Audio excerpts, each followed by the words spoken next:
কোচবিহারে ভারী বর্ষণ আর প্রবল বৃষ্টির জেরে নাজেহাল সাধারণ মানুষ। ঝড় বৃষ্টির জেরে পুজো মণ্ডপগুলি যথেষ্ট ক্ষয়ক্ষতি হয়েছে, সেদিকেও নজর রাখবো। বেশ কিছু জায়গায় পড়ে গিয়েছে যে বিদ্যুতের খুঁটি, বিনা পানি ক্লাবের বাঁশের খুঁটি পড়ে যাওয়ায় যান চলাচলেও একটা সমস্যা হচ্ছে। কোচবিহারের এই পরিস্থিতির কথা ইতিমধ্যে জানতে পারা যাচ্ছে। ব্যাপক বর্ষণ হচ্ছে, ব্যাপক বৃষ্টিতে বেশ কিছুটা জায়গায় মণ্ডপের ক্ষতি হয়েছে বলেও জানা যাচ্ছে। সেই অবস্থা ছবি কোচবিহারে ভারী বর্ষণ, বেশ কিছু জায়গায় বিদ্যুতের খুঁটি পর্যন্ত উপড়ে গিয়েছে। সরাসরি আমি কোচবিহারের এই পরিস্থিতি নিয়ে জানবো। শশীকেশ রায় আমাদের সঙ্গে রয়েছেন। শশীকেশ, এই মুহূর্তে দাঁড়িয়ে যে পরিস্থিতি, কতটা ভারী বৃষ্টিপাত হয়েছে, যে পরিস্থিতি এই জায়গা পৌঁছে গিয়েছে, বিদ্যুতের খুঁটি উপড়ে গিয়েছে, কি দেখছো তুমি সেখানে দাঁড়িয়ে?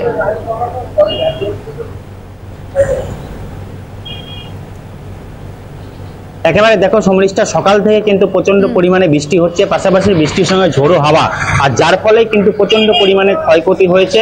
তোমাকে জানিয়ে রাখবো যে এই রাস্তাটি ছবি দেখাচ্ছে, কিছুক্ষণ আগে এই রাস্তাটি কিন্তু বন্ধ ছিল। তার কারণ এই যে বিনা পানি ক্লাব, তার যে মানে মূলত লাইটের যে খুঁটি করা হয়েছিল সেটা কিন্তু একেবারে পড়ে যায়। দেখো যে অংশটা এখনো কিন্তু তারা কিন্তু রাস্তা থেকে সরিয়ে পাশে রেখেছে।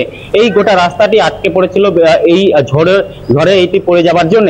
পাশাপাশি তোমাকে জানিয়ে রাখবো যে বেশ কিছু পূজা মণ্ডপ সেগুলোও কিন্তু ক্ষতিগ্রস্ত হয়েছে। একই সঙ্গে শহরের বেশ কিছু রাস্তায় কিন্তু জলও জমে গিয়েছে।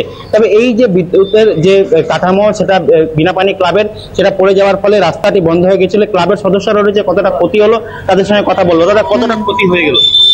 ক্ষতিটা মানে কি, ক্ষতি বলতে যে আমরা যেভাবে উপহার দিয়েছিলাম সৌন্দর্য একটা জিনিস, সেটার ভাঙলো ঠিকই, কিন্তু আমরা খুশি একটা কারণেই, যে প্রাকৃতিক দুর্যোগ হওয়ার পরেও যে কোনো মানুষের কোনো ক্ষতি হয়নি, এটাই সবচেয়ে বড় পাওনা আমাদের।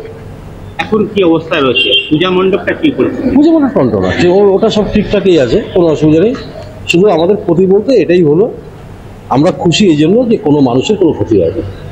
একেবারে দেখো, যেহেতু বিদ্যুতের ইসে পড়ে যাওয়াতেও কিন্তু কোনো মানুষের ক্ষতি হয়নি, তাতেই পূজা কমিটি কিন্তু খুশি রয়েছে। পাশাপাশি তোমাকে বলবো, যে পরিমাণে বৃষ্টি হচ্ছে, যার ফলে পূর্বাভাস ছিল কিন্তু আগে থেকেই যে বৃষ্টি হতে পারে।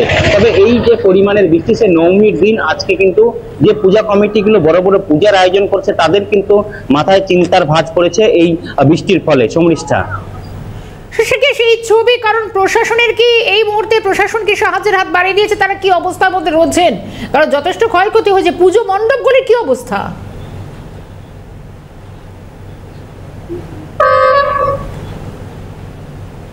দেখো, তোমাকে প্রথমে জানিয়ে রাখবো যে সমৃষ্ঠা, এই যে খুঁটি পড়ে যাবার ফলে সকালের দিকে সেটা পড়ে যায়।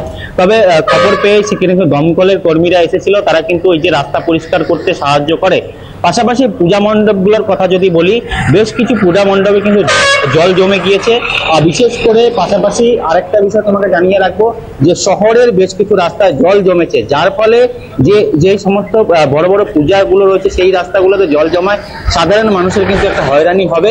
একই সঙ্গে বলবো যে এই যে বৃষ্টি কিন্তু এখনো লাগাতার চলছে, যার ফলে এই বৃষ্টি যদি লাগাতার থাকে তাহলে কিন্তু আরো ক্ষয়ক্ষতি হতে পারে, এমনটাই আশঙ্কা করা হচ্ছে।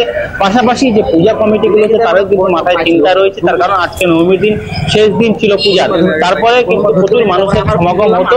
কিন্তু এখন কিন্তু যে এই যে বৃষ্টির ফলে এই পূজা কমিটিগুলো কিন্তু একটা চিন্তার মধ্যে পড়ে রয়েছে বর্তমানে। একেবারে শশীকেশ, তোমায় ধন্যবাদ জানাবো। শশীকেশ রায় ছিলেন আমাদের সঙ্গে কোচবিহার থেকে। বেশ কিছু জায়গায়, কারণ যেভাবে কোচবিহারে ভারী বর্ষণ হচ্ছে, একটা সমগ্র ক্ষতি তো হয়েছে, বিদ্যুতের খুঁটি উপড়ে গিয়েছে, বেশ কিছু মণ্ডপের অবস্থা বেশ শোচনীয়, জায়গায় জায়গায় জল দাঁড়িয়ে গেছে। প্রশাসন নজরে রাখছে গোটা পরিস্থিতি।